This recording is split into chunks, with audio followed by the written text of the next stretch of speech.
იცოდით, რომ საქართველოში დაახლოებით 60-მდე განსხვავებული ყველის სახეობაა. იმერული, სულგუნი, გუდის ყველი, ჩეჩილი, დამბალხაჭო, ტენილი და კიდევ უამრავი სხვა სახეობა. თითოეულ მათგანს თავისი კუთხე, გემო და მომზადების განსაკუთრებული ტრადიცია აქვს. საქართველოში ყველის ამოყვანა საუკუნეების განმავლობაში ოჯახური ცხოვრების მნიშვნელოვანი ნაწილი იყო.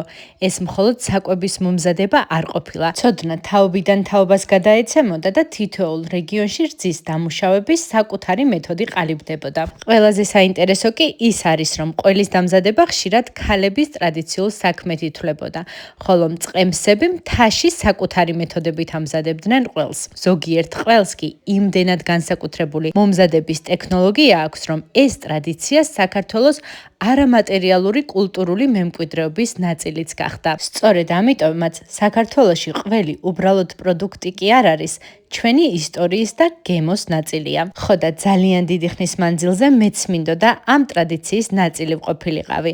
გადავწყვიტე ყველი საკუთარი ხელით ამომეყვანა და უნდა ვაღიარო, რომ ეს პროცესი ჩემთვის მხოლოდ მომზადება არ ყოფილა. თითოეული ეტაპი ძალიან საინტერესო და სასიამოვნო აღმოჩნდა. და როცა საკუთარი ხელით მომზადებული ყველი გავსინჯე, მივხვდი, რომ ამ ტრადიციას მეც გავაგრძელებ.